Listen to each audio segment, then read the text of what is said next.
Okay, I see it. Good money. You got the Facebook joint too? Mm,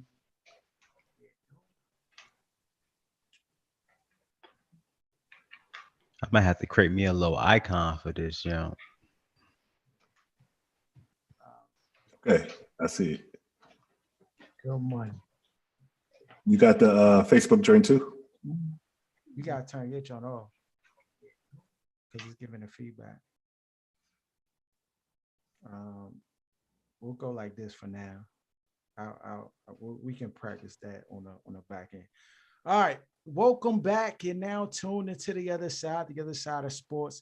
Me host Laws in the building. We got D, we got Aaron rocking out. A lot of stuff on tap. I mean, I started the day and it was news coming out, so we're gonna add that into the mix. On talk Deshaun Watt. Oh my goodness, though, he might be finished. It might be the straw that broke the camel. We're gonna talk about the sorry Wizards. Oh my goodness, though, if I see Scott Brooks in the streets, he got to square up. He got to square up. And of course, some other stuff. For starters, before we get into our question of the day, dog, y'all been following this Derek Chauvin case, Sean? not so much. Not so much. No, the Bama got to go to jail, yeah. The police chief done testified against him. Oh the yeah. correct director done testified against him. She stood on the stand and was like, I don't know what kind of that's not what we train people to do. Like, Yeah, so, everybody's jumping shit when it comes to him right now. Everybody's trying to get their distance, bro, from him. That's what that is.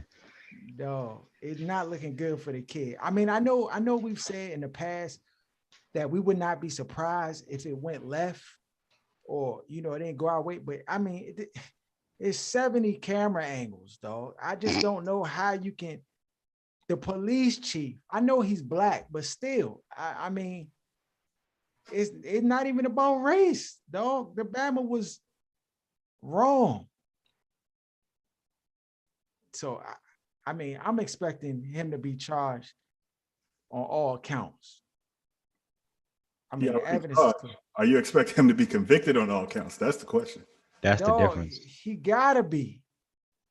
He got like so. I was having this discussion before, maybe back 20 years ago, even when you talk about like the Rodney King beating and whatever, like there wasn't context that led up to it. Like you just saw them hitting them with sticks. So when they got in court, they're like, oh, the Bama was a threat, this, and that. And then it's all subjective. You can't really like substantiate that or not because you didn't see what led up to the whole incident. So, that lead to people believing what the police say. In this situation, they got like 14, 15, 20 minutes before the whole situation and after. So the context is there and it's on video. And video it's not going to lie to you. So I just don't see how he would be able to get off on this. I just don't see it happening.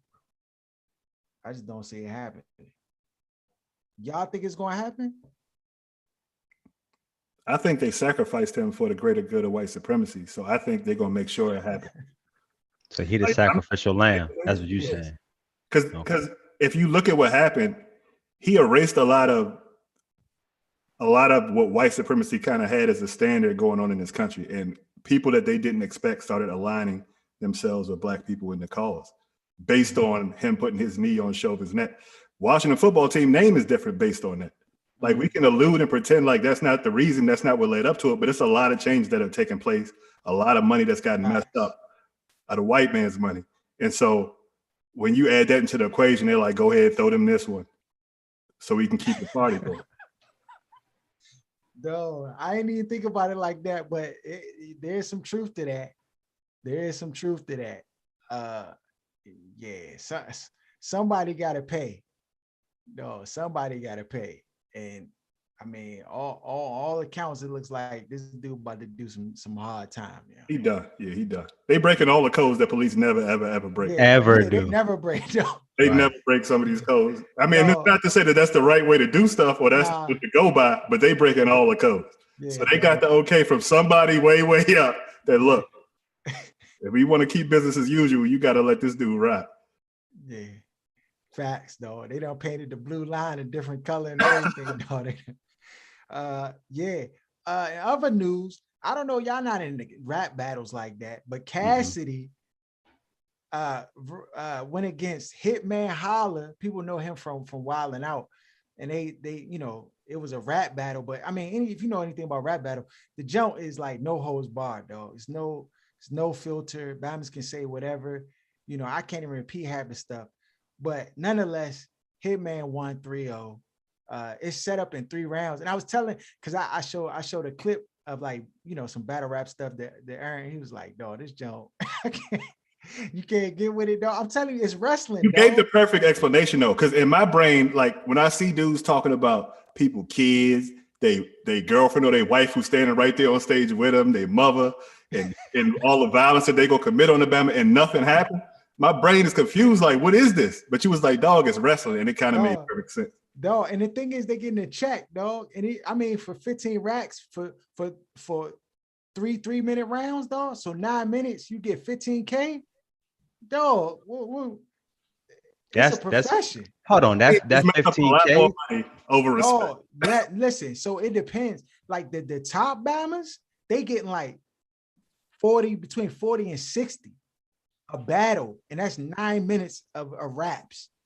And that's win, lose, or draw. That's win, lose, or draw. Dog. Once the contract is signed, because it's like wrestling. You know, when you wanted to see Farouk versus Undertaker, somebody like that. You know, it's a lot of hype behind.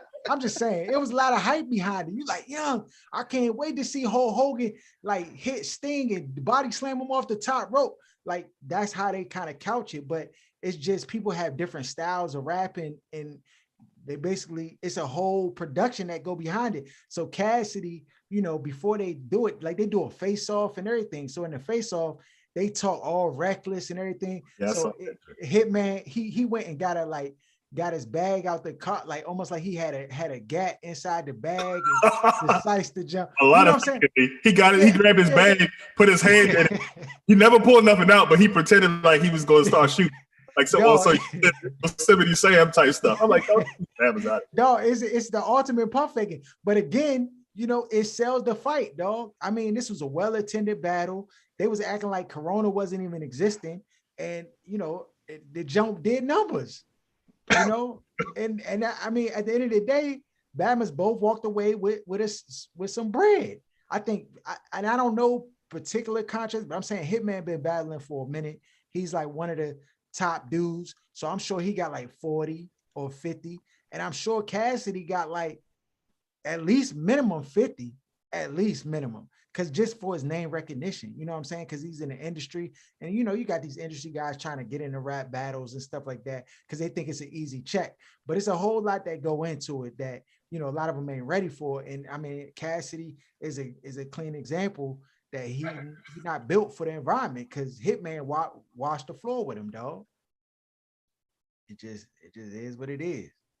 Did they like dap up after, or was it still like some?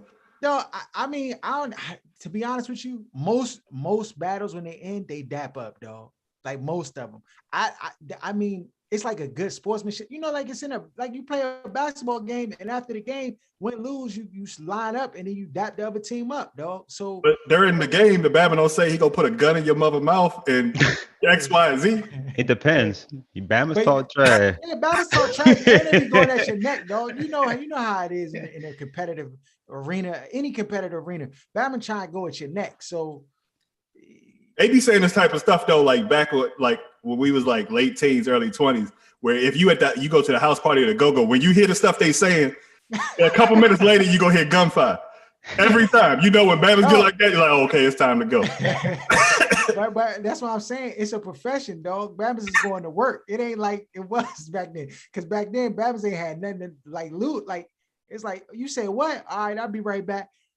Now what is in this jump? The contracts is signed. So if you get the record in the jump, the other half of your bread not going to get deposited, dog. You don't So get the back end.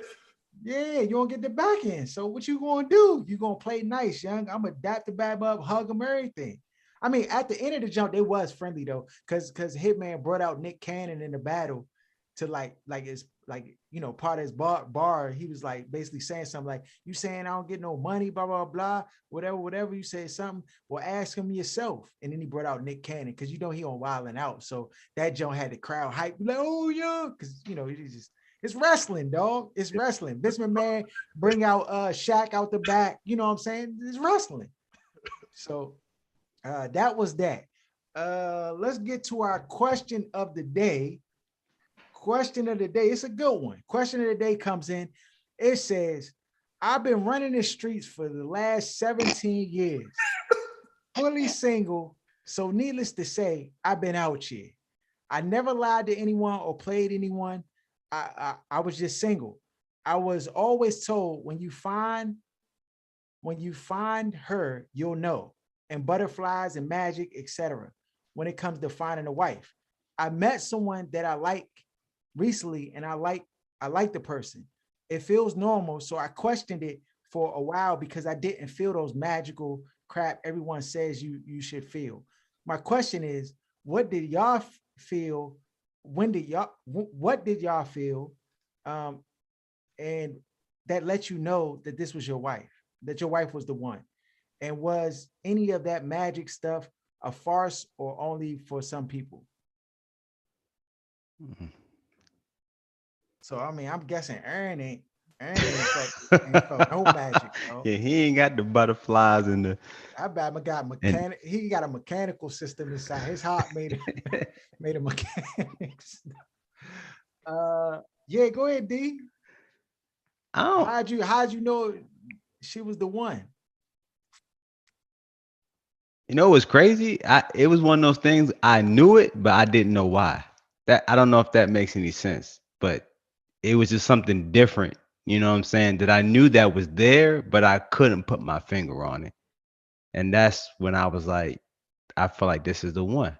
You know what I'm saying? Mm-hmm. And I knew that the minute, I came full out and see, I love you and all that stuff. You kind of know, I kind of knew at that point that this is just the beginning of where we're going to end up, which is going to be marriage. You know what I'm saying? And so that's kind of where I was. I'm not the one that's going to go off of TV or what somebody says. You're going to have, these little butterfly feelings and your foot, thumping and stuff, or your heart beating and all. Yeah. I don't fall into that trap of how you're supposed to feel when you're in love or when you know it's the one. It's one of those things you just know. And it's one of those things you may not even be able to categorize. I think a lot of times you try to categorize everything. And if it doesn't fit in that category, then it's like, is this really what it is? And if you start to question the things that you normally would do or how you will operate change, when you're dealing with this person, that's a good indication. You know what I'm saying? That you're ready to make that move. You know what I'm trying to say? Yeah, it's just things are not the same. And that's how you kind of have an idea. Yeah, dog. I'll say I agree with everything you said, D. I think, it's also, a culmination of just like understanding that,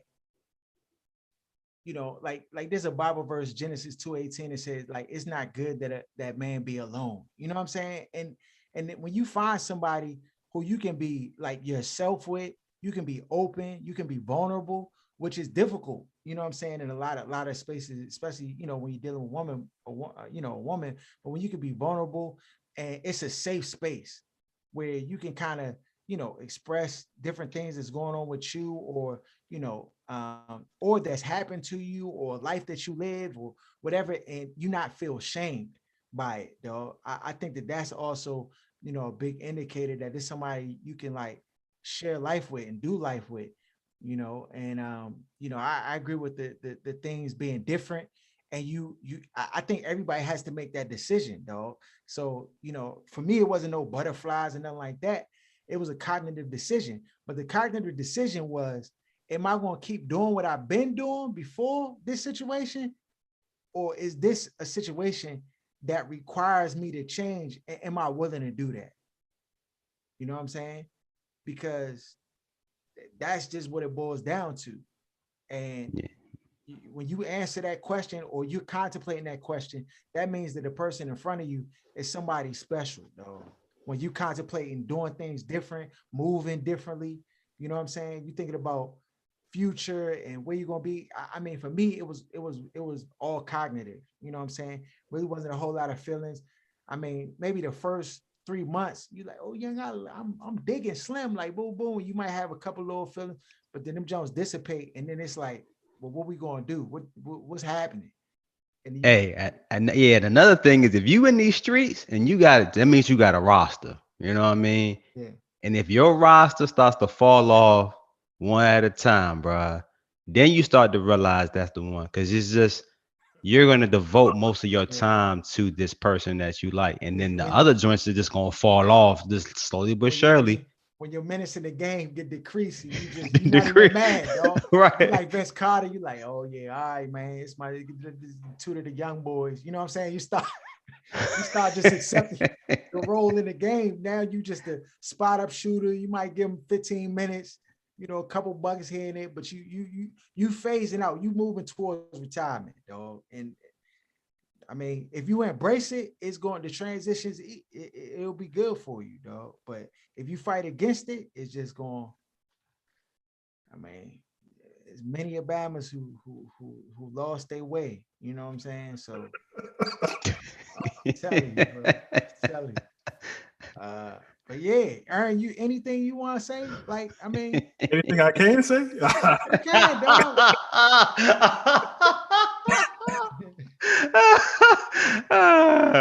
It's a situation that you have to be able to walk through, bro, to be able to give a comment Yeah, on that's this. a You fact. That's a can't. fact. That's a fact. Dog.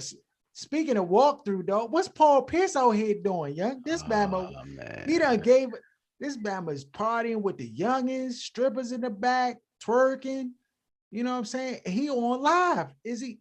With Was 300 his followers, with 300 viewers on his live, dog, he lost everything for, well, not everything. 300? That's it? That's 300? dog? I could get more followers, dog, on our jump. Out of Hold control. on. So 300? I'm That trying was to figure it? out what was up though. Like what He was drunk. That's what was up. Yeah, you could tell he Making bad was. decisions. And you know, That, we always talking about these Bamas as rich lamos, dog. Like filthy rich lamos. That's not something you would go on live and post. dog, You've not been in the yeah, league 15 years, millions of dollars. This excites you? that's what I'm right. saying, dog. Yeah, dog. $1 million lamos, young. I can't even. It doesn't make any sense to me. You got a Is he good gonna get any job at more? ESPN. Is he gonna get any more work now after what he did and ESPN dropped him? I mean, what does that mean for his future in a He'll career get in this? work, dog. Gonna He'll start a get company work. because he wasn't good at his job in the first place. He would say Sure. like wild stuff, and I just didn't think he was that good on TV to begin with. They'll find another replacement for this Bama who retiring this year or last year. Right. Yeah, you can always Always find a somebody replacement. No, Yeah. it's a long list. Back in the day, nobody wanted to be sports talk radio reporter and nothing like that. Now the line out the door. Everybody trying to get into space. Mm-hmm. Millions. Yeah. So I mean, Paul, I don't know what you was thinking, bro. But where's your advisors? Like Aaron, if we out somewhere and I'm about to do something reckless, or you see me about to do something, you gonna be like, hey, bro, chill, bro. Was he by himself though, or was he with his peoples? It looked like he was with his peoples in the jump. It looked like it was at his venue. Okay. And then, he got the youngin on his neck talking about, yeah, massage my neck. Like, bro, what is you doing? Oh man, I he don't got know. caught Now, slipping. is the Bama married? He married, got children. Like, Does he? Is he? I mean, I don't think marriage got nothing to do really with strippers, but the joint was lame to begin with. The joint was just lame. It wasn't nothing that you would inspire me to be like, oh, I got to go live and let the world see this. Or, I got to let all 300 people that's viewing my live look at these. You know what I mean? It's just weird, dog. Youngins wasn't even like, I mean, not that I was paying attention to that. It wasn't like Youngins was working with a monster or something. Like, just He regular reversing. Jones. Yeah, little Walmart type Jones, young. Beep, beep, beep. So I don't get the rationale behind it. Nor do I mean, he regretted it when he sobered up and woke up. Before he even got fired, when he went back and looked, he was like, "Oh man." Yeah, he was in the cloud more than the Yeah. cloud. You Dog, and saw his that's what I'm shape saying. up, dog. His shape up was on lean tip, dog. Like, bro, you got Got too fire much your money for barber, that, dog. man. Yeah, you got too much money. But dog, I didn't even realize ESPN was paying him $250K Not no for more. terrible analysis. Like, I'm like, can y'all give me 80, 90? That's all he getting, and he was in the league. That's crazy. I make more than that nigga doing this from the basement on national TV. I mean, I guess when the bills pile up, young, any way you get satisfied.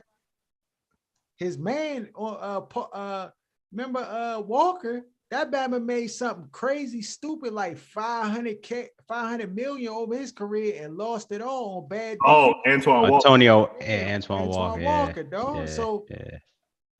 He was a thirst bucket though. He was in the streets a different kind of way.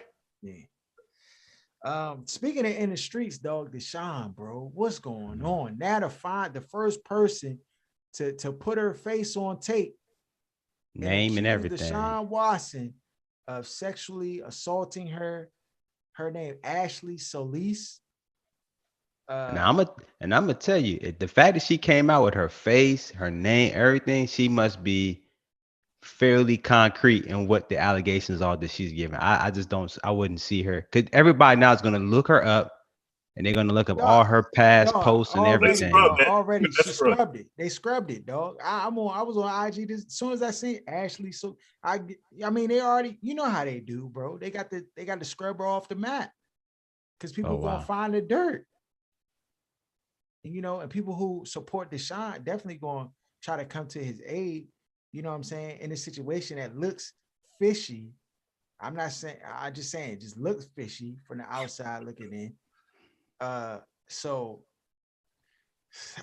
yeah, dog. I don't know where is he finished. He not getting another dollar out the league. He ain't playing another game. It's over with. You don't think so? Nigga, did you? Yeah. Did you?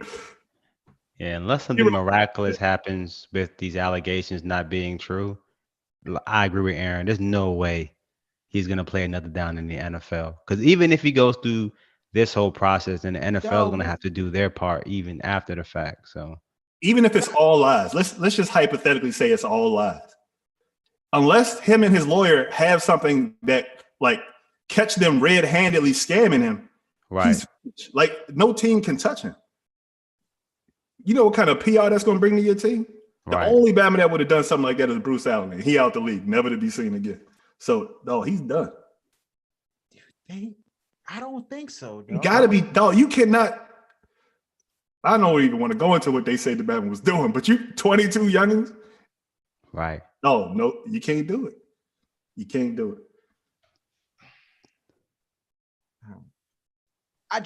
To me, I'm thinking if they were going to X him out, he'd have been X'd out already.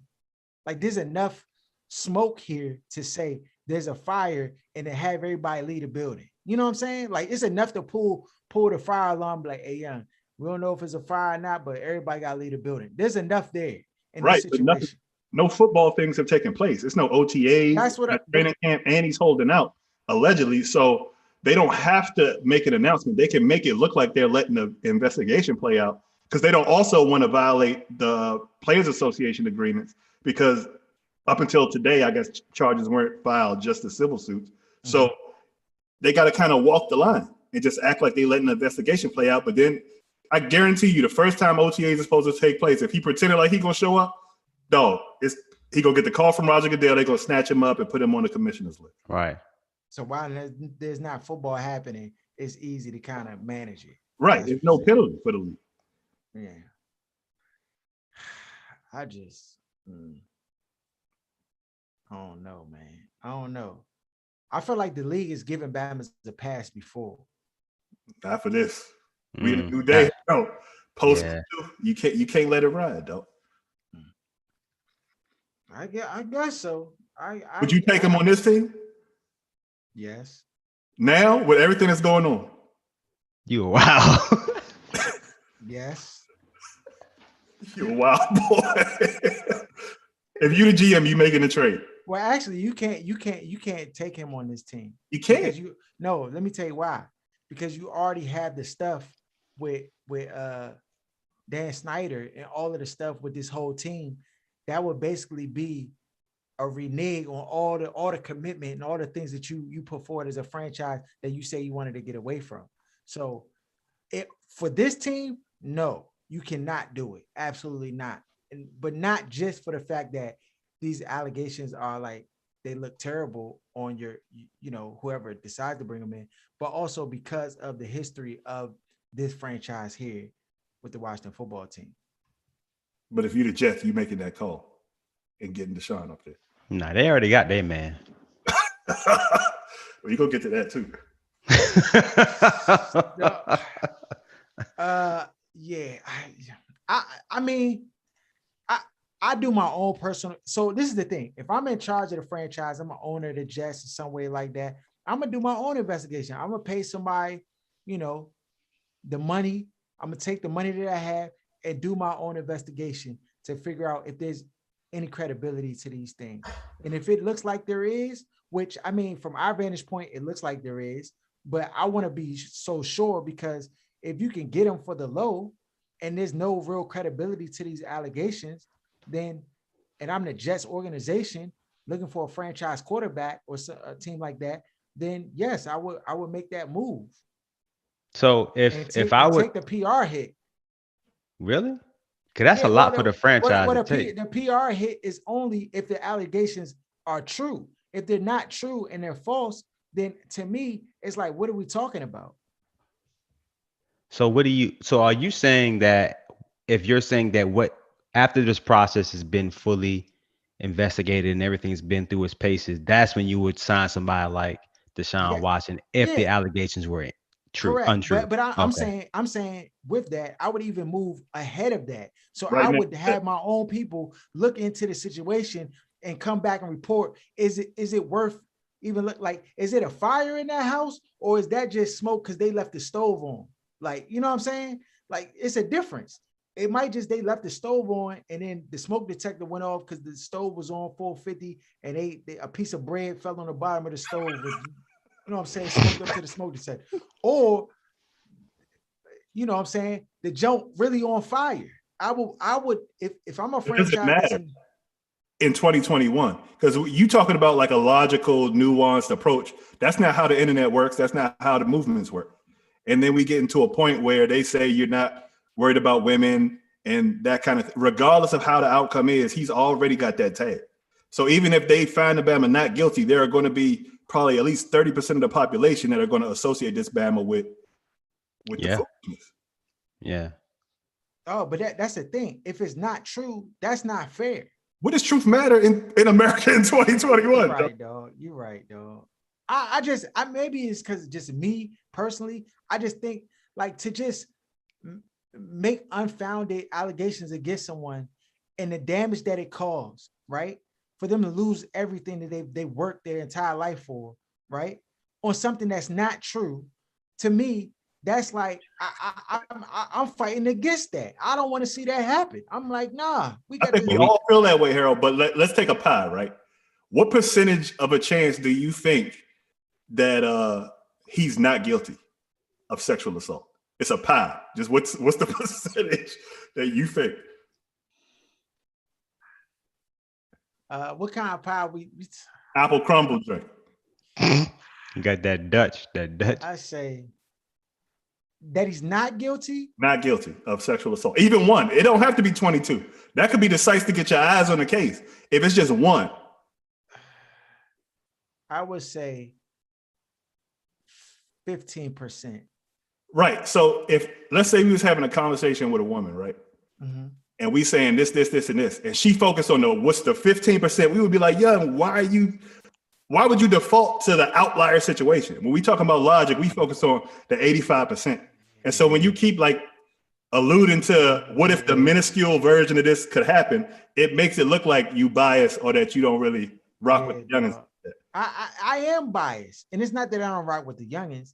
I'm biased from the standpoint of how this came about, when it came about, and in context of like, you talk about like players asserting their power against Right. the powers that be. Like I'm looking at it from that aspect. And so, you know, in that scenario, Deshaun Watson is David, and the powers that be is Goliath. Like, Oh, you know what I'm saying?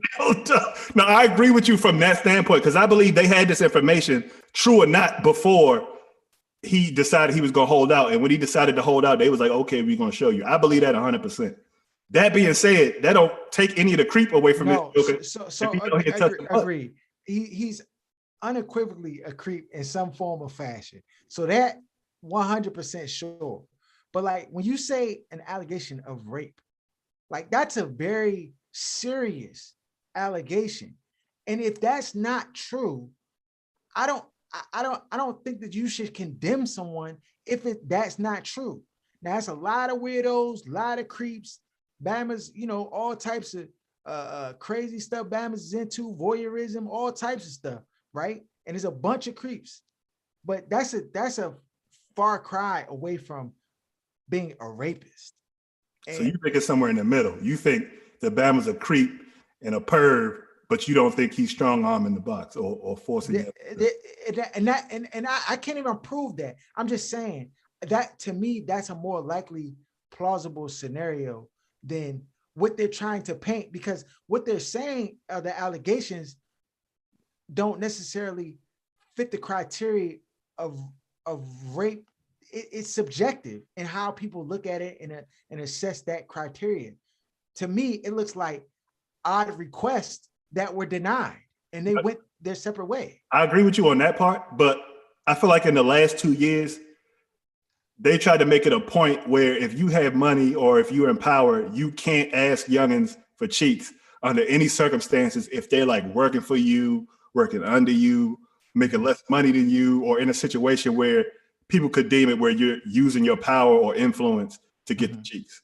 And they consider that to be harassment as well or whatever. So it's not the days of the 90s anymore where you could just be a volume shooter and ask every youngin, and then some of them gonna be with it and you just roll with the punch. You can't do that. So from a harassment standpoint, yes, the Bama's guilty. If he's making those requests under those circumstances, that falls in line with harassment. And yes, people can file charges for harassment, especially in the workplace. And if it's a workplace environment, I don't know the legal ramifications. So yes, in that sense of criminal behavior, then he may fall in that space.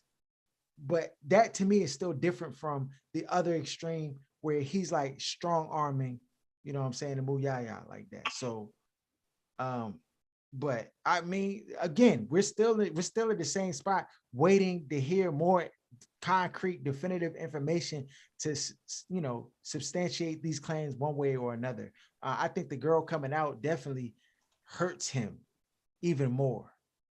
You know, to me, but even so, this is another thing, and this is just another perspective that this is how I look at things. If you had this girl, right, Ashley Solis, who had this situation happen to her, right?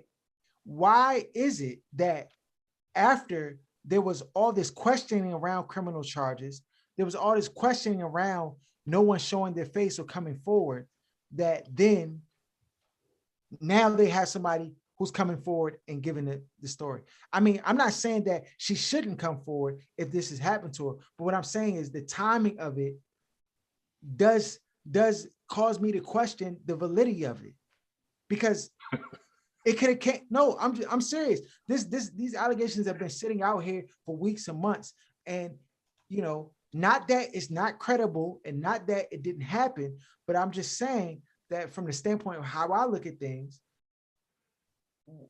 what was preventing this person from coming forward a month ago when the first 12 people had come forward? I mean, you gotta realize, I mean, you as in a female in that situation, she's probably thinking about all the angles. If I come out, what's the ramifications for coming out? It doesn't matter if what she's saying is correct or not, or true or not. People are they could vilify her just for coming out against Deshaun and the timing and all that stuff. And then when she puts her name out there, what are people gonna do? They're gonna look her up, find where she lives. They're gonna harass her. Like you know what I'm saying? You said what? I said same thing Harold did. When they get the name, go to Instagram, Twitter, try to see. Right. Yeah. Exactly. So you got to realize why she probably waited to even do that, because now it's gonna change her life. It's gonna be completely different. So let me ask this question, right? I mean, I'm not here defending Deshaun. I'm not his defense lawyer or nothing like that. I'm just literally asking questions and going through different situations and situational perspectives, right? Does her, like, what is the end goal? Is it to see Deshaun Watson put in jail? Is it to get paid from the situation from Deshaun Watson? Is it like was that spoken about in the press conference? I didn't watch the press conference. I didn't watch it in its entirety to kind of see what it is, but she was looking to come about for this case. So I couldn't answer that question. So it's a criminal charge. So that means jail or something. Right. Yeah. Right. Yeah. Because everybody kept saying there's no criminal charges. There's no criminal charges. It's just civil joint. Well, now it's a criminal charge. Yeah. We here. We here. We here. This is. He washed. Oh, you finished. Get him out your mind. It's over with. Okay. Yeah, and it's suggesting that even as a franchise, it's almost like even if you got him, the league will still can sanction them and give him a fine and may him sit him down for like a whole season. You know what I'm saying, or two, or whatever it is. They're going to bring down their judgment, even if he wasn't guilty, because they punish guys all the time that are not guilty of crimes. It doesn't matter. They can still have their own judgment on what they want to do. They're their own judge and jury. What were you saying, Aaron? Price of the brick definitely went down though, because they was talking about 1s and 3-1s. You probably get the Bama for a 3rd round pick now. Yeah, and it's almost like buying a Lamborghini that you can't drive. So it's like, what do you want to do that to yourself? Just open the garage door and look at it, and not even be sitting in and hope that you can drive it one day. You know what I'm saying? Because the tags gotta wait 2 years to try to see if you can take the joint over. Because the tags are tight on that joke. You got to get it right first. Joke got $7,000 worth of tickets, and you can't even take the because as soon as you go out on the road, you're gonna get locked up. Bama pulled me over and took my tags off the car so I wouldn't drive it. See, that's it. So I just, to me, I would stay away from him until you finally find out exactly what happened. I wouldn't even. And I know every team that's interested have a certain group of people monitoring the whole situation, as owners and GMs are probably monitoring it, but no one's going to make a serious push for him right now, going on with, now it's up to 22, and no one's going to do anything serious with that until this whole situation, gets fully kind of flushed out. Yeah. Ah, man, Joe crazy. On the NCAA basketball, I mean, I didn't watch much of March Madness at all, though. I filled out a bracket that Joe went in the trash after the first games that Thursday, and then which it does most years. It goes straight in the trash early on. But I did watch these last 2 games. I know, Aaron, you were talking about what's the spread on the Baylor and Gonzaga jump, because I know you had the feeling. And what I said, 500 on Baylor. Yeah, it was money. It was money. And the thing is that the UCLA game for Gonzaga was just such a high that they were on. It almost felt like they were accomplished, like they were completed with their task of winning the title from the way that game ended. And you could see that they just were a little lethargic. They was a little slow. Baylor, props to them and their coach for having them ready to play. And they just out the gate just got them up out of there, dog. I mean, Gonzaga was trailing the entire game trying to get back into it, and they just couldn't do it. Baylor, they got a team full of ballers, hoopers, you know what I'm saying? Straight down Berry Farms, athletes. Even the one white boy they got with the mullet, he a cooker. Like, yeah, dog, they got a squad, bro. They got a squad. And I mean, I think under different circumstances, maybe Gonzaga could have, hung in there a little bit better. But yeah, it just is what it is, dog. So I mean, Baylor, the national champions. You saw how they did Scott Drew. They tried to make it seem like this Bama fulfill his promise, dog. He been there a minute, but they try to act like it was just recent. He was like, "Oh, I'm gonna get him a championship." Nah, buddy, you've been there almost as long as I've been alive. But you know, I mean, it's a feel good story. I mean, definitely the team, you know, full of good cookers. I mean, and this March Madness, though, it's a lot of Bama's gonna go to the league from this jump, dog. I seen a lot of because they couldn't bet Bama's the way they could during a normal season. Yeah, it's a lot. It's a lot of people who going to jump the rings and get looked at in a different way that they didn't get looked at before, for sure. On to some NBA basketball. The Washington Wizards, dog. Superstar. Dog, I mean, the Bama be cooking. I ain't gonna hold you. Westbrook be cooking. They were 13, 14 under 500 now. They bad. I mean, since stuffing. But Bradley Beal on the bench too. He not playing in the games as of late. The team, I mean, even when he was playing, it was still troublesome. But honestly, as much as I want to put the onus on Russell Westbrook and these guys, and it's really on Scott Brooks. The game last night, first of all, it's a mentality that the team has that I just don't like. It's just a loser's mentality. This Bam, they let Gary Trent Jr. hit the game winner. He shoved Neto, right? But it was a light little baby shove. And the Bama Neto flew back like he got hit with a 12-gauge shotgun. So let me ask you this. I didn't watch the game, so I'm asking you as a person trying to be objective, right? Mm-hmm. You said something, and you said two things, and something stuck out to me. You said game winner and Neto.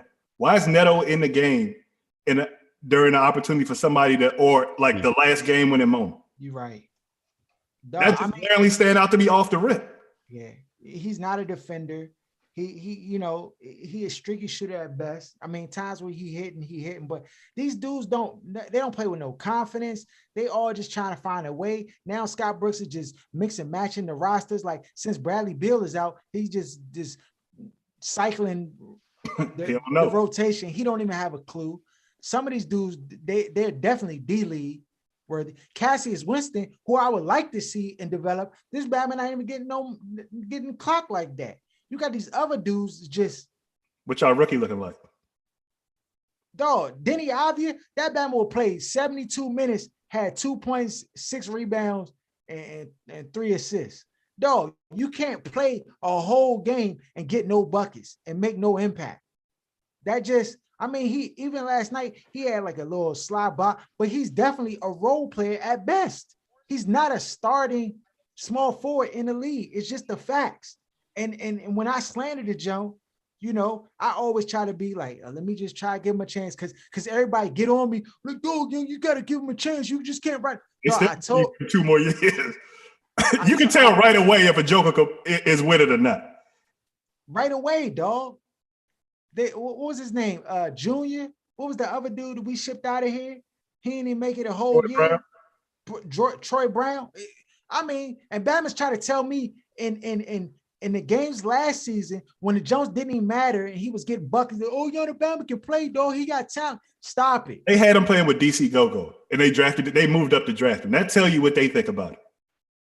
It's just, I mean, at this point, I don't know what the team is doing, but they need to get rid of Scott Brooks. They need to get rid of the squad immediately. Can you get rid of Ted? They need to go ahead and give Uzziah Jerry a 5% stake in the team to take over and go ahead and build a joint from scratch. Because I don't want to see Shepard there no more. I don't want to see Scott Brooks. No, I'm done with it. Yeah, I don't want to see him either. Dog. I was trying to give Tommy Shepard a chance, and I really was, dog. The Bama lied to me, dog. I'm gonna keep saying it every time because that's the worst thing you can be is a liar. Just tell me the truth, bro. We sorry right now. We probably gonna be sorry for the next 3 years. So just get used to it, bro. I'm sorry. It just is what it is. We don't have the talent. Just tell me straight up. I'm like, yeah, all right. I gotta respect it. I might not like it, but I gotta respect it. But when you tell me, oh, Young, just give me a chance, we're going to get it turned around, and then y'all Bama's get worse, come on, bro. Come on, man. That's like me take my car to the mechanic, right? Yeah, we fixed everything. I get on the road and then my junk shut down. Come on, man. It's ridiculous. Yeah. So they lost last night to the Raptors with no Van Vliet, with no Kyle Lowry. It wasn't even like the full roster beat them, dog. They let makeshift Bama's beat them. So yeah, it's get them out of here. As we come down to the end of our show, this is the part everybody wants to hear. This is the part you need to record and tape, because if you got a tape recorder, whatever, this is the part you need to tape, because we about to talk about these prospect quarterbacks, and we've been doing this for a while now. When I say guru, it sounds like I'm being braggadocious or I'm trying to, or I'm like, being arrogant and stuff. It's just the truth, though. And there's a lot of different things that go into. I mean, first off, we're going to talk about, before we get into the prospect, Justin Fields, was criticized by Dan Orlovsky, who is an ex-NFL quarterback, who was a backup by him at best. And basically pushing the narrative that he's has character issues, that, there's question marks around him. And that's just the farthest from the truth. And it's a flat out lie. But when people of his magnitude, you said what? Is he the one with the 2 DUIs? No, he's not. Which quarterback is that? The Bama who's out of shape that they talking about going top 5? Mac attack. Oh, so what character issues he had? But you heard anything? You're not gonna hear Pete, bro. You already know what it is. And then, but honestly, as upsetting as it is for me to like hear these narratives that get played over and over like a broken record, part of it allows us to be in the know, and it allows us to look smart, because people hear these different comments and then they like, oh, Young, yeah, he not gonna be good and blah blah. And they saw these negative things, and then we say, oh, okay, like the Bama's vicious and this and that. And then we were like, oh, you should have got him. Just like with Pat Mahomes, just like with Deshaun Watson. Well, I mean, we might be rewriting a book on that. I can't use him as a. Well, that was football play, not about off the field stuff. We ain't know the man was a cold pervert. Yeah, Herbert, Sherbert. I ain't know, huh? Mitchell Trubisky. So I mean, we get him right. Yeah. And people think Sam Darnold gonna go over to Carolina and all of a sudden turn into this 5,000 passing yard quarterbacks, 48 touchdowns, 6-9. No, Bob, it's not about to happen. The Bama's about to be 8-8 next year too. So, and I would also like to add to what you're saying, Harold, is the fact that when we do our evaluations, it's not based on what people are saying on the internet, what they're saying on TV, any of the pundits. We are looking at our own game film. Okay, so that's the difference. We're looking at game film. We're not getting other people's opinions to make our decisions.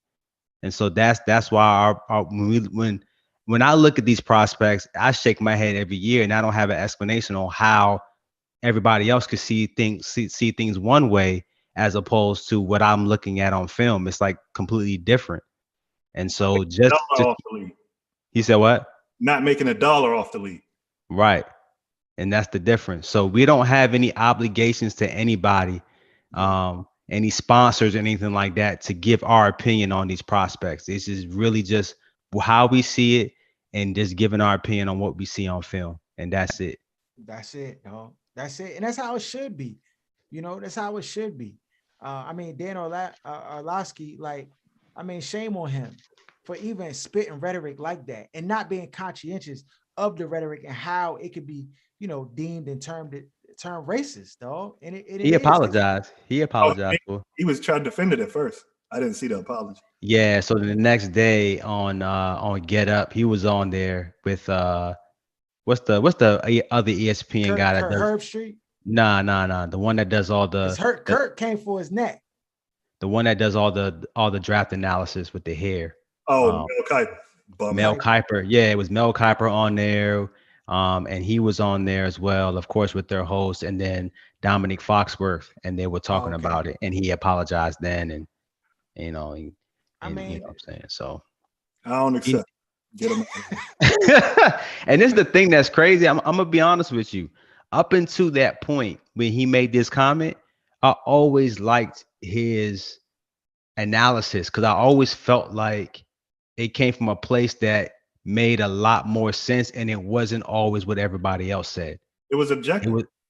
Exactly. And that's why I always liked his analysis. And then when this happened, I'm like, how can you say that? You know what I'm saying? Based on what? When you pocketing the checks, or you're addressing a certain demographic that adds revenue to your pockets, you try to cater to that demographic, dog. And he said subconsciously, or go ahead. No, I'm saying sometimes it's not even consciously. You like it's subconscious. You're pandering to that demographic.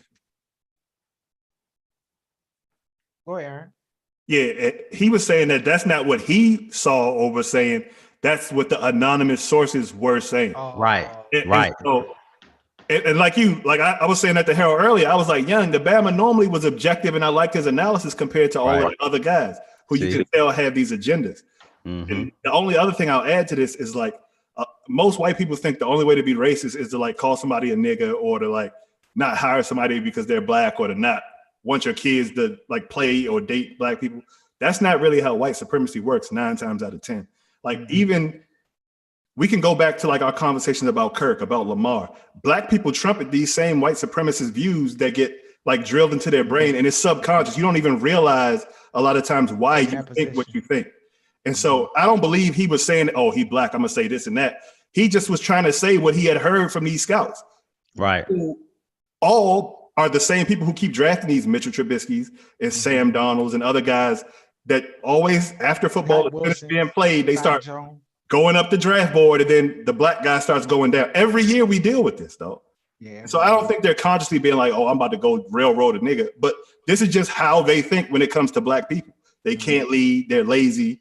All they have is these physical attributes, but they're wild and out of control. Can Character issues, and make them a part of your program? You see, they were celebrating Sam Darnold for asking, what's the coach that y'all interviewed, D, that's with Carolina now? Matt Rule. They were celebrating him for asking Matt Rule about getting the building in order and all these things in Carolina, like when he was interviewing for the Jets.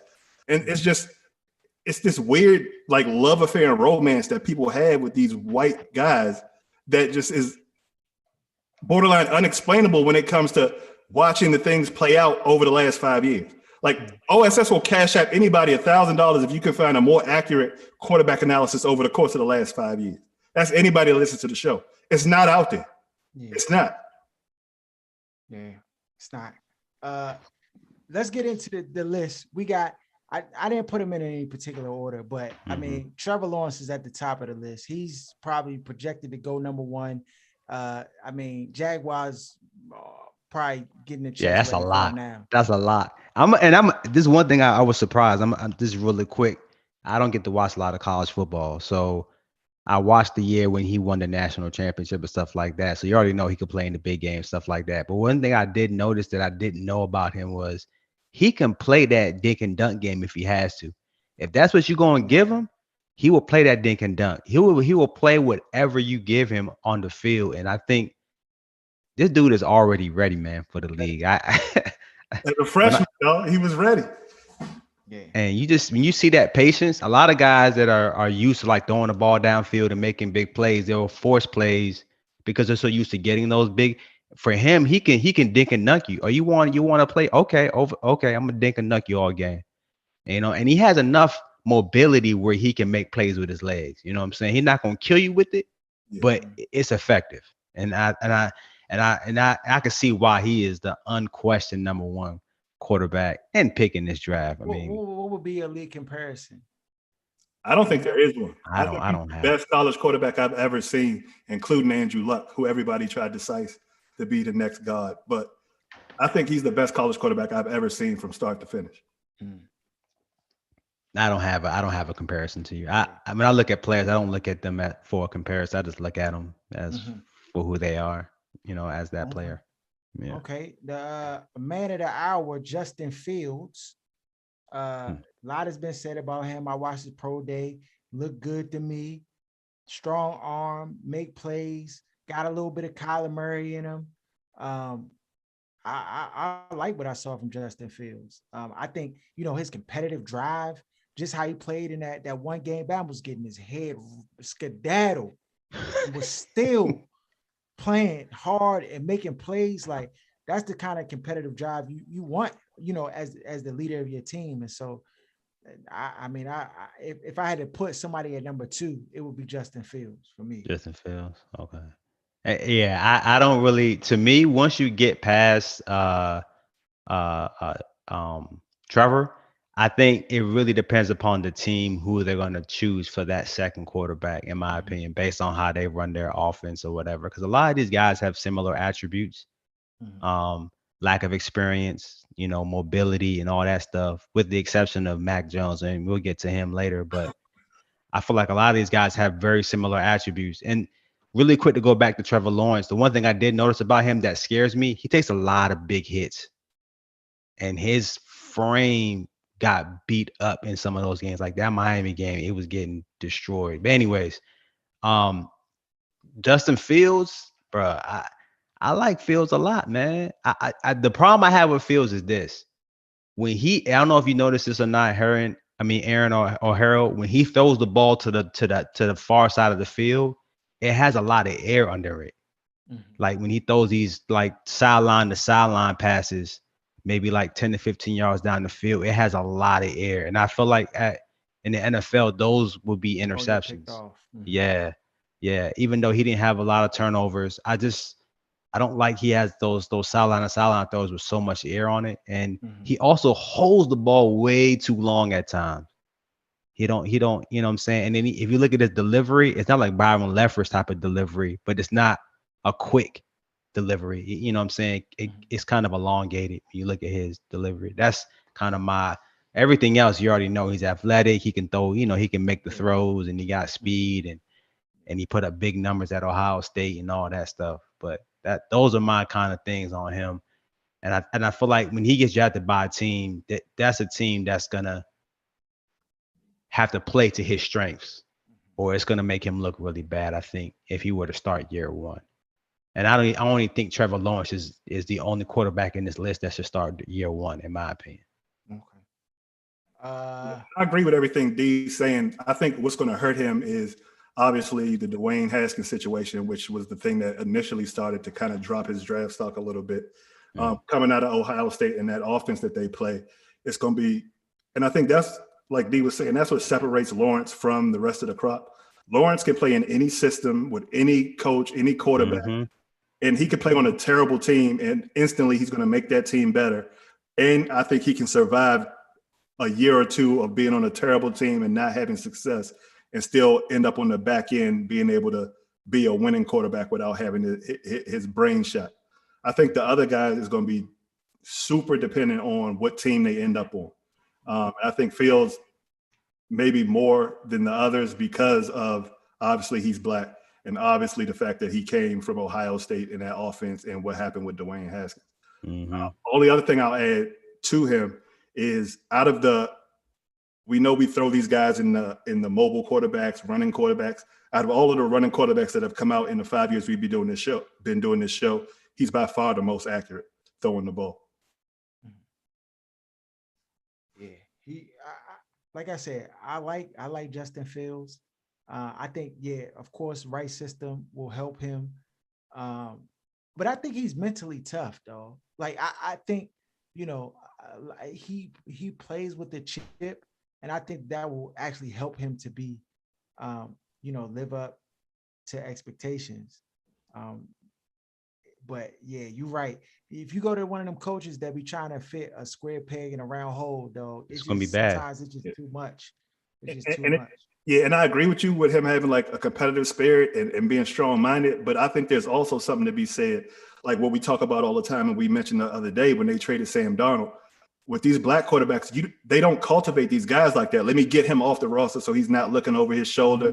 It's those little things that other fans don't seem to pay attention to that we notice always seems to happen when you talk about bringing in a white quarterback. But when these black guys are here, it's like, okay, go compete, figure it out. If you're the best man, you should win the job, and that's all. Right. Right.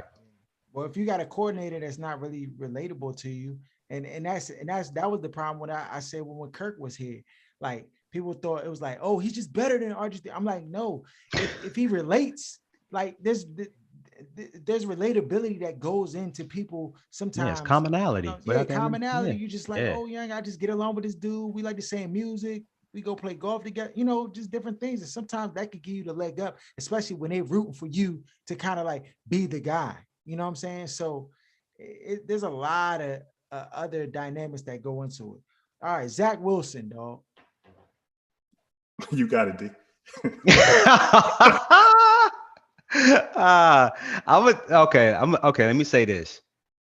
I purposely did not watch any of the major sporting networks when they did the quarterback pro days. I just did not watch it because I didn't want to be. I wanted to be objective as possible. Let's put it like that. You know what I'm saying? So I didn't watch what they were saying about Zach Wilson. I've heard some little things here and there, but I really didn't try to pay attention because I didn't want to be, you know what I'm saying, soured by what I heard and just kind of hearing the same old stuff. So I looked at him objectively. He has, a solid arm. He has solid accuracy. He does well on the improv plays. You know what I'm trying to say? He can use his legs. He has all these good attributes for a quarterback. And he has solid pocket presence at times too. He can definitely feel the pressure. My thing with him is, number one, is the level of competition he played against. That's the first thing. He's throwing to wide open targets, and when you look at he never was really challenged on the field with the competition he played against. When you watch some of those games, it was like, man, he can. You said what? When they played the ranked team, and he gave you Kirk Cousins numbers, right? Points, 190 yards, a touchdown, and an interception. Right, and that's the thing that scares me about if you believe on what you saw with that small sample size. Number one, you know what I'm saying, of what he played and who he played against. I mean, you're running a big risk choosing this guy to be a day one starter. Can he become an effective quarterback? Probably so with his attributes, but it depends upon who gets him. But I just the competition and what I saw with, I mean, he had hot pocket time a lot of times when he was throwing the football. I mean, he would just sit back. I mean, he had time to throw the football all day, and when he got pressured, he could run because it was like he was on another level in terms of his athleticism compared to the competition he was playing against. But when there was pressure, which is not a lot, he made some really horrible throws. And I feel like if he goes to a team at the top, they're going to have probably a lot of pressure coming at him, and he's going to make a lot of horrible throws. So that's just my take on Zach Wilson. And I feel like every year you always have this quarterback that comes out of nowhere. His face tell me everything I need to know, dog. You can look at the game and all that, review the tapes, dog. Look at the face, dog. And when pressure is in your face, or Bama's trying to feed their families, dog, you just, like, all the fake confidence, it just gets shaken away. So I mean, when everything is good and gravy, things are good. But when you got to deal with adversity, that tells me the story a lot of times on if these guys can handle it. Right. And that's the part that I don't know, because he's a 1-year wonder. He only did it one season. You know what I'm trying to say? In the FCS. So it wasn't like he played in the SEC or something like that and did it 1 year. He only did it 1 year where he played at this level. So it's like, is this going to really be who he is? Or is it just, a blip on the radar that's never going to come back up again? You know what I'm trying to say? And that's the part I always have questions with Zach Wilson. Now, if you were to go to a team like the 49ers, with an offensive minded guy like Shanahan, and use his best attributes to his ability, then maybe he'll be successful. You know what I'm saying? But if he just goes to any old team like the Jets, I mean, he's just going to be, if he goes to the Jets, it's going to be so bad. And any Jets fan is going to rue the day they got him on that roster and thinking because they got rid of Sam Darnold that now they're going to have him and he's going to be the guy. It's going to be a problem. Darnold 2.0. That's Aaron? it. I think out of all of the quarterbacks, he has the biggest bust potential. Not because he's a terrible, terrible prospect, but because he's getting driven up the draft board to be taken number 2 like Mitchell Trubisky. Right. I don't think he's as bad as Mitchell Trubisky. No, sir. Coming in the league, throwing the ball at all. I don't think he has the turnover issues that Sam Darnold is going to have in the league. Like, I don't think he's like one of those scatterbrain Kirk Cousins type players. Mm-hmm. But my issue with him is, like D was saying, when you play in these Beltway League games and you have hot pocket time and you got guys running butt naked wide open all over the field, it's basically like, let me pick my choice who I want to throw the ball to. A lot of throws he made that were completions or touchdowns would be interceptions in the league. And when I'm grading somebody, I look at him and say, that's not a touchdown. I'm taking that back. You know, because some of these completions are just, they're not going to get completed in the league. Yeah, those deep passes and how they float with the air for so long. But yo, you got to realize that the league, everybody's running 4.4, 4.5. At college, his band was running 4.7, 4.8. He couldn't get a scholarship, so we just going to bring him in. He got the size, so we just going to put him at corner. Like, it's situations like that. At the league, everybody's a baller. So, right. And then even an extension of that is like they used him a lot, like 2012 Washington with like kind of like the read option to like get the offense going. And a lot of the moves he was able to get off and the yards he was able to get out of that, he would never get playing against athletes in the league that he was able to get against the Beltway League joints. Right. A lot of his success I saw, you kind of have to erase in a way if you're evaluating him to be playing in the league. And his numbers were good. Like, you can't take that away from him. But just a lot of that production, if you, not even the league, you move that over to the SEC. Some of it you move over to the Pac-12 and it's not going to fly. So it's like, I just start to wonder, like, what is it about him that gets him to be the chosen one this year to move up the draft boards? And the last thing I'll say about him is his arm strength to me it's not as bad as Mac Jones. It's okay. But it's below average. Like, he can't drive the ball to the sideline at all. Even like a 15, 20, he cannot drive the ball. Even across the middle, when you see him trying to drive, he has to change his throwing motion to like this weird, like kind of loopy joint to try to get some like velocity on the ball. And when he does that, of course, when you change your throwing motion, the muscle memory, the accuracy is going to be off a little bit. And it's still not the kind of zip where I feel like you playing in New York in the weather and all these other things that are going to be on you. I just don't think he has the arm talent to be driven up this high.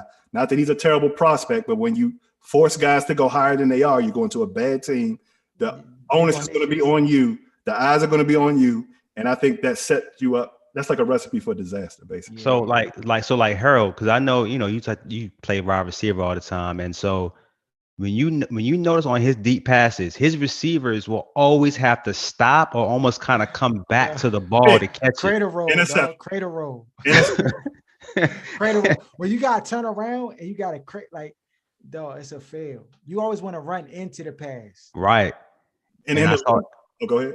No, go ahead. No, go ahead. I'm about to say the same exact thing. Go ahead and finish. In the league, not only are those interceptions, the O coordinator is going to recognize that and take those out of the game plan, which limits the offense off the rip. It's just like when you see a Trevor Lawrence or even the physical tools and arm talent that some of these other prospects have, like what's the Joker from last year? From last year, the big white boy that be Debo and Bama's on the field. What is his name? It wasn't from last year. It was from the same year as Sam Darnold in Buffalo. Yeah. Josh Allen. Josh Allen. You see the tools that you can work with where it's like, if I can get his brain in this space, I got something to work with. Yeah, he's the opposite. He got an arm. Right. He's the opposite. It's like he has none of the physical tools for the league, but you're just saying the numbers are gaudy. So if I can, do guys get stronger arms as they get in the league? Do guys, you know what I mean? It just, for me, it's just confusing to see him soaring up the board at this point. It's not really that confusing, but. Yeah, I'm about to say it's not. That's what it is. Trey Lance, ladies and gentlemen. Me just jump out there. Yo, Bama got an arm, though. He definitely got an arm. Yes, he does. He can put zip on it. He can throw.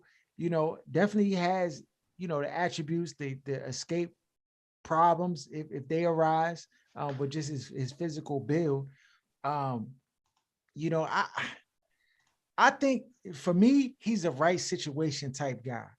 He go to the right situation, he get the right coaches, He's going third. he could be a cooker.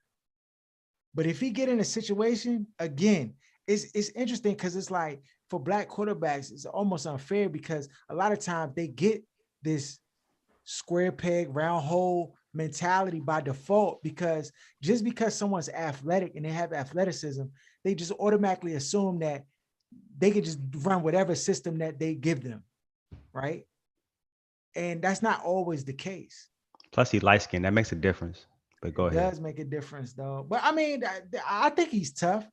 I think he's tough. And I mean, but again, you're talking about a limited sample size. So the Batman had one full year and then played one game this year. Yeah. And then Batman really played. So, you know, to his credit, you know, he was recruited in a college for a lot of different positions, but he's stuck with quarterback. So I think that, you know, from a developmental standpoint, you could develop him, but to me, he's not ready now. But if you get in the right system and get the right tutelage, the Bama could be a bona fide cooker, dog. He could be Deshaun Watson 2.0. With a bigger version with a stronger arm. Correct. So I think, and I agree. I think for him, Trey Lance is the fact that he was just a freshman. I mean, people are really just going off of a red shirt freshman in a sense, and they're going to draft him high. And you never seen that before, really, in the NFL with a guy with this limited amount of experience as a starting quarterback in college be this, you know, this high. But you know, he went to the FCS championship and won it. You know what I'm saying? Of course, last year they didn't play like Harold was saying. They only had one game. And they played the one game just for him, so that the scouts and stuff can see him play. Yeah. Because the season too great. Nah, he didn't. And so, but I think for him, again, that comes back to what we were saying about Zach Wilson with the level of competition he played against. And my major thing with Trey Lance is he looks to run too fast. Like when you watch him, like he's looking to run before he's looking to kind of go through the progressions and make the throw. Like he just wants to get out there and run and use his legs. And I feel like, you know, he needs to be able to develop more with the passing part. But like you were saying, he has the arm to do it. So even if he came into the league starting out just mainly using his legs, and then later, you know, as he was starting to learn the offense, started using his arm, he could do that too. But I again, the only person I believe should be starting day one is the guy at the top, which is Trevor Lawrence. I think everybody else needs to sit. I don't believe them as starting quarterbacks for this season, this NFL season. I think they have to sit to be more successful. I just don't see it in them, man. And I don't know if Aaron, you had a different kind of synopsis on him or analysis on him, but that's kind of how I look at Trey Lance. But I think out of all the quarterbacks, he may have the highest ceiling because he's so young, because he has so much talent and potential, that if he goes to the right team, that he can kill it. You know what I'm saying? He has the most potential because of that. Yeah, this nigga D be taking the words right out of my mouth when it comes. But this nigga that took most of the stuff I had. But the only thing I'll add is I'm convinced the reason the 49ers went up to get the third pick is for him. I believe it's a smokescreen with Mac Jones. I believe Fields has been slandered probably a little bit too much, where some of those tags are going to stick, and he might end up he's not going to be – I know he's not going to be the second overall pick like we were talking about coming into the year and during most of the year. So I think if you get Kyle Shanahan to get his hands on this kid – Hey, bruh. I agree with you that he's not ready, but I believe if anybody can get a quarterback that's not ready to be productive and to take advantage of his talents, it's Kyle. Like, I think Kyle sees 2012 all over again with a different kind of kid with a different mind frame. And I think if he gets Trey Lance, I think you're going to see 2012 minus the I don't want to say the part I want to say, but minus the cornball brother aspect of it for the most part. Right. I know what you're saying. Oh, he got that man kicked off the ESPN, dog. Called it They need to give him a bonus and bring him back, dog. Yo, all right, Mac Jones. And you want to go first on Matt? You sure? You go. We gonna go positive first. So you go ahead because you. Nah, go ahead. Nah, you go ahead. Go ahead. So the Bama's numbers was gaudy. We gonna start there because I know that's the part everybody gonna want to jump to when this finish. His numbers were gaudy. He got 2 DUIs. I don't know how this plays into leadership, decision making, judgment. I haven't heard any of this stuff on any of the major airways. Not gonna hear it. And he's surging up the draft boards again after football being played is already over.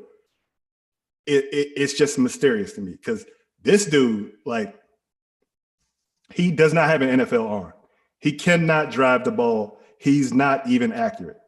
And I haven't heard anybody talk about his inaccuracy. He plays at Alabama with the 2 best receivers in the country.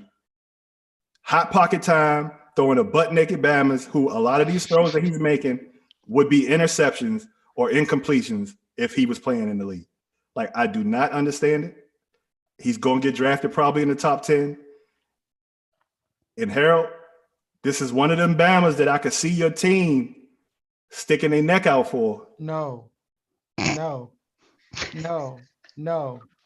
won't do that. I'm telling you, this is one of those dudes who I could see them Bama's trying to move up and be like, okay, we got everything else. All we need is a quarterback to be groomed behind what's your guy? No. It's magic. No. This dude he's not an NFL quarterback. Yeah, I can't disagree with anything that you said. And I feel like just with his lack of, when you look at that whole offense, the way it ran, this is why I always have a problem evaluating Alabama quarterbacks, because they typically have the best offensive line, or one of the top offensive lines. Not only can they pass block, they can also run block. So they'll have one of the top running games. And so they run a lot of play action off of that, and it makes it easier for a quarterback to make the reads and make the throws. It was only as recent of the last few years where they started really getting talent at the wide receiver position, where it opened up that offense even more, because before it was all about ground and pound. You know what I'm saying? And so when I watch him play, like you said, he had Heisman Trophy winner wide receiver. He had Waddle, who on the other side, it runs like a 4.3, and both of those guys are blazing fast. And so it was just easy. The game just seemed easy for him. And I just felt like you pick him up, and I just don't see those same things happen. He doesn't run. He has no athleticism at all. He can't throw the ball. His downfield accuracy, like Aaron was saying, is not good. So I wouldn't trust him at all, man. And I think Tua was the first Alabama quarterback where I was able to say, okay, this guy is talented. Typically, I wouldn't say that, because you have to look at everything else in its totality. And that's what I see with this guy. I don't believe in him at all. And I don't think he's going to be good. And then he came to his pro day out of shape. It's like, if you look at his body type, it doesn't look like he's getting drafted seriously. Yeah, he's and not that taking it ties into the decision making. And nobody's really talking about that. That's the part that's most concerning for me. Like, it's almost like this entitlement that he's bringing with him. I mean, to me, he's Mason Rudolph at best. There it is. Like, yeah, like that's him. Like, you might have him spell you some games, but he not your franchise quarterback. And if one of these teams decides to try to make him that, they're gonna regret it, because typically with issues that are following him in his past, and then it kind of like, it's rare that he just turns. I mean, he came to his pro day out of shape, right? Huffing and puffing, dog, after throwing passes with no pressure, no nothing. So if that's not a glaring sign that this dude requires a lot that most franchises, don't have, especially if you SAR and you picking at the top, you don't really have the bandwidth to be trying to like do all this extra stuff that's not even football related to get a guy ready to play. You know what I'm saying? That you talk about being the first one in the building and the first one out. This is somebody who's showing characteristics of that behavior. That he gonna be the last one to show up and then the first one out of there. Oh, it's 3:00. Oh, it's time to go home.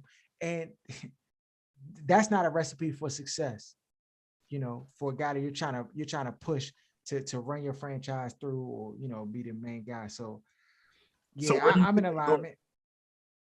Dog, I don't know, dog. I mean, you never know. I thought Mitchell Trubisky was undraftable, and that Bama ended up number 2. So in this situation, I don't know, bro.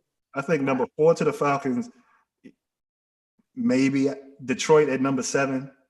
Carolina traded for Sam Darnold, so they're probably not going to draft him. yeah, that's fair. Giants at 11 might be the next.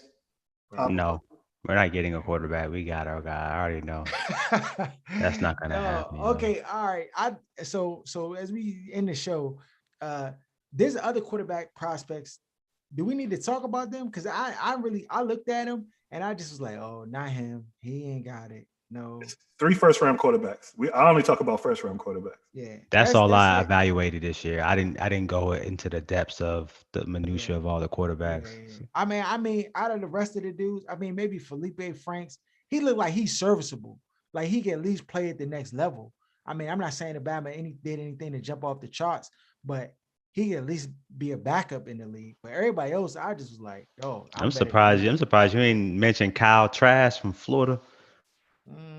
He had a moment where it was looking like he was going to be what's y'all boy Burrow, but right? His pro day, he looked regular schmegular, dog. Dog, you can't be throwing to Bamas with no coverage in place and be missing throws. To me, that's like that's a layup. Yeah, it's a layup, dog. Bamas is like, it's no coverage. You don't gotta look at safeties. You don't gotta do nothing. All you gotta do is scripted. The Bamas tell you what passes you're gonna throw. And you just go through like you have time to practice it. So to go in that environment and then be missing throws, hitting Bama's ankles, hitting the back of Bama's shoulder, it's unacceptable, dog. It's unacceptable. So that's all we got for today's show, man.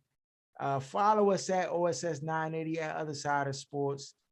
Shout out to Where's Buffy. Shout out to Kicking It With G-Man. Shout out to Lance J Radio. Shout out to Free Agent Radio. Shout out to Sports Talk Tasha. Shout out to Jenna Garcia. Shout out to, I think I said Where's Buffy, young. There's a lot of people over there. And that's all we got, young. We out. What we doing next week? Wide receivers? Yeah, wide outs. All right. Oh,